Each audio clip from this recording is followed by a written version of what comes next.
আবু হুরায়রা রাদিয়াল্লাহু তাআলা আনহু বলেন, রাসূল সাল্লাল্লাহু আলাইহি ওয়াসাল্লাম বলেছেন, সালাসু দাওয়াতিন লা শাক্কা ফি ইজাবাতিহিন্না, তিন শ্রেণীর মানুষের দোয়া কবুল হবেই, তাতে সন্দেহ নেই। তিন শ্রেণীর মানুষের দোয়া কবুল হবেই, তাতে সন্দেহ নেই। এক, দাওয়াতুল মাজলুম, মাজলুমের দোয়া নিশ্চিত অবধারিতভাবে কবুল হবেই।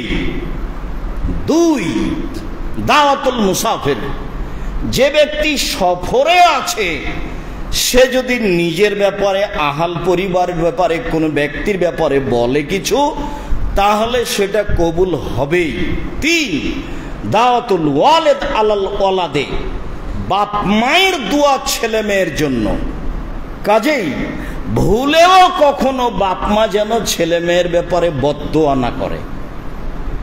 ছেলে মেয়ে গালি দেয় যদি, মারে যদি, তাহলে বলা হবে না যে তোকে জমি জায়গা দিব না, তোকে বের করে দেবে। এগুলো বাদ দিয়ে বলতে হবে সুন্দর করে ওযু করে 2 রাকাত সালাত আদায় করে, আমি তো এমন ছেলে চাইনি। যেই ছেলে আমাকে মারবে, গালি দিবে, সেই ছেলে তো আমি তোমার কাছে চাইনি। এখনই আমার ছেলে আমাকে ফিরিয়ে দিতে হবে। আমি তার বাপ মা বলছি, ছেলে আমাকে ফিরিয়ে দাও, এখনই ফিরিয়ে দাও। ছেলে যেন আমার কাছে এসে হাত পা ধরে বলে, আব্বা ভুল হয়েছে, ছেলে আমাকে ফিরিয়ে দাও।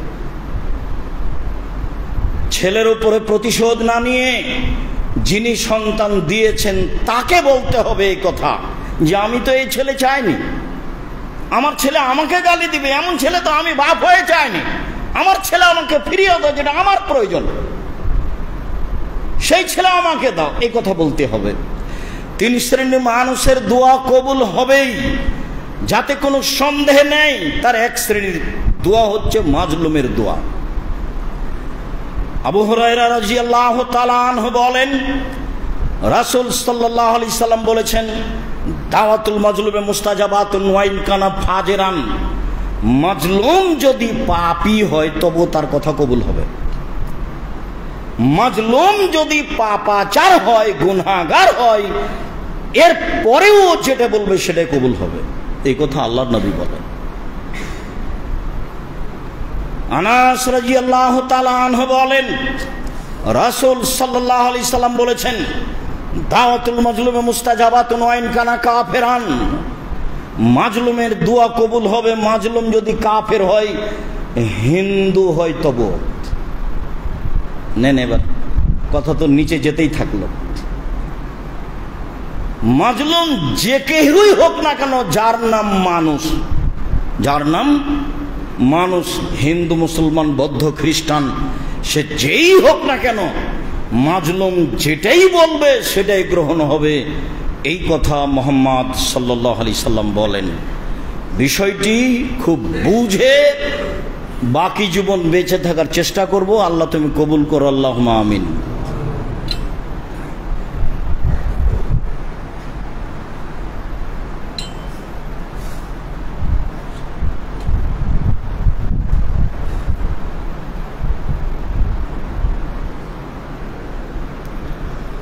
আলহামদুলিল্লাহ ওয়াহদা ওয়াসসালাতু ওয়াসসালামু আলা মান লা নাবিয়্যা বা'দা। সম্মানিত মসজিদের মুসল্লি, অনলাইনে যারা আমাদের সাথে আছেন, দেশ বিদেশের বিভিন্ন প্রান্ত থেকে এখন অবগত হচ্ছেন, যন্ত্রের সাহায্যে সময়ের গতিতে অবগত হবেন। আমরা বেশ কয়েকটি জুমায় জুলুমের ব্যাপারে আলোচনা করে পৃথিবীর মানুষকে, বিশেষভাবে বাংলা ভাষাভাষী মানুষকে জুলুম থেকে বেঁচে থাকার জন্য আন্তরিকভাবে অনুরোধ জানাচ্ছি। যেহেতু মাজলুম এক সময় জয়ী হবেই, আমি জালেম পরাজয় হবই। আজ হোক আর কাল হোক, ইতিহাসের পাতায় বহু বড় বড় জালেম সময়ের গতিতে পরাজয় হয়েছে। কাজেই আমাকেও পরাজয় হতে হবে, এটাই ঠিক। ফলাফলে জাহান্নাম হবে। দুনিয়ায় ক্ষমা চাওয়ার সুযোগ না হলে যা নেকি আছে বিচারের মাঠে তা দিয়ে দিতে হবে। নেকি না থাকলে মাজলুমের পাপ নিয়ে নিজেকে জাহান্নামে যেতে হবে, আর মাজলুম জান্নাতে যাবে। এ কথায় রাসূল সাল্লাল্লাহু আলাইহি সাল্লাম বলেন। আবু হুরায়রা রাদিয়াল্লাহু তাআলা আনহু বলেন, রাসূল সাল্লাল্লাহু আলাইহি সাল্লাম বলেছেন, মান কানাত লাহু মাজলুমা লিআখিহি মিন ইরজিন আও লিশাইইন, কেউ যদি কারো সামান্যতম, কেউ যদি কারো উপরে সামান্যতম জুলুম করে থাকে, সেটা আর্থিক হোক, সেটা মান সম্মানের হোক, সেটা অর্থের ব্যাপারে সম্পদের ব্যাপারে হোক, সেটা মান সম্মানের ব্যাপারে হোক, ফালিয়াতাহাল্লালহু মিনহুল ইয়াওমা, আজই যেন সমাধান করে নেয়, আজকেই। এভাবে আল্লাহ নবী বলছেন, আজকেই যেন সমাধান করে নেয়। মিন ক্বাবল আন লা ইয়াকুনা দিরহামুন ওয়া দিরহাম, ওই দিন আসার পূর্বে, যেদিন তার হাতে টাকা পয়সা থাকবে না, সেই দিন আসার পূর্বে, যেদিন তার হাতে টাকা পয়সা থাকবে না, কাউকে যদি গালিগুলোজ দিয়ে অপমান করে থাকে, সমাধা আজকেই করে নিতে হবে। বড় ভাই অন্যায় করেছে, এ কথাই ঠিক, কয়েক মাস থেকে কথা বন্ধ আছে, এ কথাও ঠিক। ছোট ভাইকে হাত ধরে ক্ষমা নিতে হবে, এটাই শরীয়ত। বড় জাল যা বুঝেন কিনা, 3-4 ভাইয়ের বউ, তারা আপোষে যাও। বড় জায়ের অন্যায়ের কারণে কথা বন্ধ হয়েছে, কথাই ঠিক। ছোট যাকে বড় জায়ের হাত ধরে ক্ষমা নিতে হবে, কথাও ঠিক, এটাই শরীয়ত। আজকেই সূর্য ডুবার পূর্বে ক্ষমা নিতে হবে, এই কথা মুহাম্মদ সাল্লাল্লাহু আলাইহি সাল্লাম বলেন। এখনই নিতে হবে, সেই দিন আসার পূর্বে, যেদিন মানুষের হাতে টাকা পয়সা থাকবে না, জুলুম বড় বিপদ।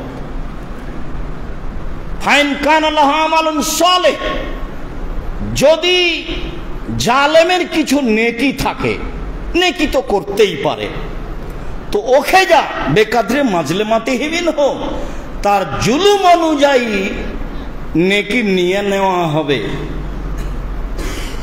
দিয়ে মাজলুমকে দিয়ে দেওয়া হবে। ফাইন কানাত লাহুম হাসানা, ফাইন কানাত লাহুম হাসানা, যদি জালেমের নেকি না থাকে তাহলে কি হবে? নেকি থাকলে না হয় নিয়ে নেওয়া হবে, যদি নেকি নাই তাহলে কি হবে? তখন রাসূল সাল্লাল্লাহু আলাইহি সাল্লাম বলছেন, ওকে জামিন সাহেবিহি, তাহলে যার উপরে জুলুম করেছে, মাজলুমের পাপ আছে, সেই পাপ নিয়ে এর উপরে চাপিয়ে দেওয়া হবে জালেমের উপরে। মাজলুম হবে পাপ মুক্ত, আর জালেমের হবে পাপ বেশি। জালেম বেশি পাপ নিয়ে জাহান্নামে যাবে, আর মাজলুম পাপ শূন্য হয়ে জান্নাতে যাবে। হাদিস বুখারী মুসলিম, এভাবে রাসূল সাল্লাল্লাহু আলাইহি সাল্লাম বিচার করেছেন, ফয়সালা দিয়ে গেছে।